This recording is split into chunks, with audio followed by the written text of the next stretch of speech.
ఓం నమః శివాయ.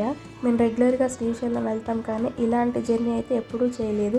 ఇప్పుడు ఎదురైన అనుభవం ఇంతకుముందు ఎప్పుడూ ఎదురవ్వలేదు. అందులోనూ పిల్లలతో ఫ్యామిలీతో వెళ్ళాం కదా, ఇంకొంచెం ఇబ్బంది పడాల్సి వచ్చింది. అయినా సరే ట్రిప్ మాత్రం చాలా ఎంజాయ్ చేసాము. చాలా బాగా అనిపించింది. దర్శనం అయితే బాగా జరిగింది. పిల్లలతో ఫ్యామిలీతో వెళ్ళే వాళ్ళు కంపల్సరీగా టికెట్స్ బుకింగ్ చేసుకొని వెళ్ళండి. దర్శనం టికెట్ అయినా సరే, రూమ్ బుకింగ్ అయినా సరే.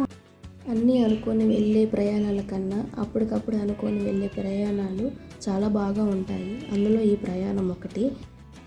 కాలభైరవుడు దగ్గరుండి సాక్షి గణపతి దర్శనం చేయించాడు. జాగ్రత్తగా మళ్ళీ కారు ఎక్కించాడండి. చాలా బాగా అనిపించింది.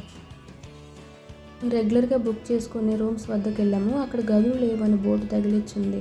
పర్లేదు, వేరే ట్రస్ట్లో ట్రై చేద్దామని అక్కడికి వెళ్ళాము. ఎక్కడ చూసినా గదులు లేవండి. అదేంటో డార్మిటరీ కూడా గదులు ఫుల్గా బుక్ అయిపోయి ఉన్నాయి. ఎక్కడ అంటే ఎక్కడ కూడా గదులు లేవు. ఒంటరిగా వచ్చినప్పుడు ఎక్కడైనా పడుకోవచ్చు, కానీ ఫ్యామిలీతో వచ్చినప్పుడు మాత్రం ఇబ్బంది పడుతుంది. ఇలాగ వెహికల్స్ ఆపేసుకొని దాని చుట్టూనే పిల్లలు పెద్దలు అందరూ రెస్ట్ తీసుకుంటున్నారు. మాకు ఆ రెస్ట్ తీసుకోవడానికి టైం కూడా దొరకలేదండి. సైడ్కి బండి ఆపేసుకొని పార్కులో కూర్చొని కబుర్లు చెప్పుకుంటుండగానే తెల్లారిపోయింది. అందరం లేచేసి రెడీ అయ్యి టీ తాగేసి దర్శనం చేసుకుందామని బయలుదేరాము. కింద చెక్ పోస్ట్ వద్ద గేట్ తీసేసి ఉంటారండి. ఆ బస్సులన్నీ పైకి చేరి భక్తులందరూ రెడీ అయ్యి లైన్లో ఉండటానికి ముందే మనం క్యూ లైన్లో ఉండాలి, లేదంటే దర్శనం కష్టం అవుతుంది. దర్శనం కళ్యాణకట్ట దగ్గర ఉన్నాము. ఇక్కడ తలనీలాలు ఇచ్చేవాళ్ళు ఇక్కడే ఇస్తారండి. ఇక్కడ స్నానం గదులు కూడా ఉంటాయి. మేము ఇక్కడే రెడీ అయ్యాము. రూమ్ దొరకకపోతే మేము ఇక్కడికే వచ్చి రెడీ అవుతాం అనమాట. రెడీ అయ్యేసి దర్శనం కోసం బయలుదేరామండి. వీధి ఎంత ప్రశాంతంగా ఉందంటే ఆ రోజు ఎర్లీ మార్నింగ్ పిల్లలు కూడా అలసట లేకుండా ఎలా పరుగులు తీస్తున్నారో చూడండి. ఒకవేళ మీరు ఒక్కరే అయితే ఫ్యామిలీ లేకుండా ఉంటే మీరు డైరెక్ట్గా తలనీలాలు ఇచ్చేసి రెడీ అయ్యి ఇక్కడ క్లాక్ రూమ్స్ ఉంటాయండి. అక్కడ మీ లగేజ్ని పెట్టేసి డైరెక్ట్గా వెళ్ళి దర్శనం చేసుకొని తిరిగి వచ్చేటప్పుడు లగేజ్ కలెక్ట్ చేసుకొని వెళ్ళడం మంచిది. రూమ్ అనవసరం అనుకున్నప్పుడు. నేతిలో నానబెట్టిన 365 ఒత్తులు ఇక్కడ దొరుకుతాయండి.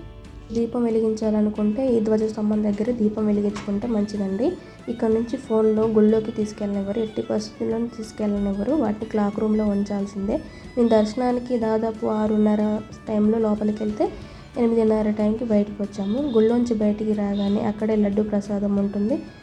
మధ్యాహ్నం టైంలో అయితే 12 దాటిన తర్వాత 12 నుంచి 3 గంటల వరకు అన్నప్రసాదం కూడా అక్కడే దొరుకుతుందండి. భోంచేసే వాళ్ళు అక్కడే చేసి రావచ్చు. సత్రంలో రూమ్ తీసుకునే వారి కోసము అక్కడే భోజనాలు పెడతారండి. మధ్యాహ్న భోజనము, రాత్రి భోజనము రూమ్స్ వద్దే ఉంటుంది. టోకెన్ తీసుకొని వెళ్ళాలి.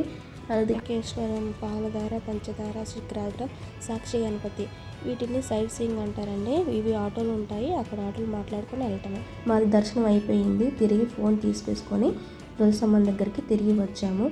దీపాలు కూడా కొండెక్కుతున్నాయి. తిరిగి ఇలా స్ట్రైట్గా వెళ్ళి లెఫ్ట్ తీసుకుంటే మేము కార్ పార్కింగ్ చేసిన ప్లేస్కి వచ్చేసినట్టు. కానీ దర్శనం మాత్రం చాలా బాగా జరిగింది. జనాలు కూడా చాలామంది వచ్చారు. ఇది వచ్చేసి శ్రీశైలం బస్ స్టాండ్ అండి.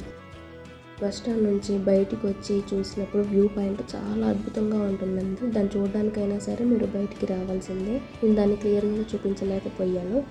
మేము టిఫిన్ చేయకుండానే తిని ప్రయాణం మొదలుపెట్టాము. కొండ కిందకి వచ్చిన తర్వాత ఎక్కడైనా ఆగుదాం అనుకున్నాము.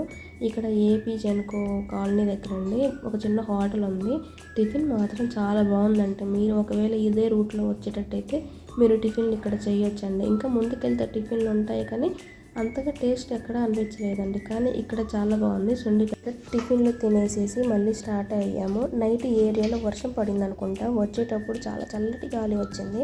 కానీ తిరిగి వెళ్ళేటప్పుడు మాత్రం చల్లగా లేదండి, కొంచెం ఉబ్బగానే ఉంది. శ్రీశైలంకి బయలుదేరినప్పుడు జర్నీలో కాసేపైనా పడుకోలేదండి. పిల్లలు, మేము, అక్క వాళ్ళు అందరం అంతాక్షరి ఆడుకుంటూ పాడుకుంటూ జోకులు చెప్పుకుంటూ వచ్చేసాము. అస్సలు నిద్రపోలేదు. కానీ ఇక్కడ వ్యూ పాయింట్లు అవన్నీ చూస్తుంటే అసలు నిద్రపోవాలని కూడా అనిపించదండి. ఫస్ట్ టైం వచ్చిన వాళ్ళు ఇంకా అద్భుతంగా ఫీల్ అవుతారు నాకు తెలిసి. శ్రీశైలానికి 2 రూట్లు ఉంటాయండి. ఒకటి ఆంధ్ర నుంచి డోర్నాల మీదుగా వస్తుంది, ఇంకొకటి వచ్చేసి తెలంగాణ మీదుగా వస్తాయి. తెలంగాణలో కూడా 2 రూట్లు ఉంటాయి అనుకుంటా. ఒకటి మిర్యాలగూడ నుంచి వచ్చే రూటు, రెండోది హైదరాబాద్ నుంచి వచ్చేది. ఈ 2 ఒక చోట కలుస్తాయి. ఇది డిండి ప్రాజెక్ట్ అండి. ఇక్కడ నుంచి రోడ్ డైవర్షన్ ఉంటుంది హైదరాబాద్కి, మిర్యాలగూడకి. డిండి ప్రాజెక్టు వర్షాకాలంలో చూడాలండి. పైనుంచి ఇంకా నీరు పారుతూ ఉంటుంది. అప్పుడు ఇంకా బాగుంటుంది. మేము ఈ శ్రీశైలం రావడం ఇది మొదటిసారి కాదండి. మేము అక్కడ శిఖరాగ్రం, పాలధార, పంచదార, ఆటకేశ్వరం ఈ టెంపుల్స్ అన్నీ మేము రెగ్యులర్గా చూసేవే. కానీ ఈ ప్రయాణంలో మేము చూడలేకపోయాం భక్తుల రష్ వల్ల. ఫస్ట్ టైం వెళ్ళేటట్లయితే ఇవన్నీ చూసుకునే విధంగా ప్లాన్ చేసుకొని రండి. నెక్స్ట్ టైం వెళ్ళినప్పుడు మాత్రం మీకు ఆ టెంపుల్స్ అన్నీ చూపించడానికి ట్రై చేస్తాను. సార్కి ఇంతేనండి.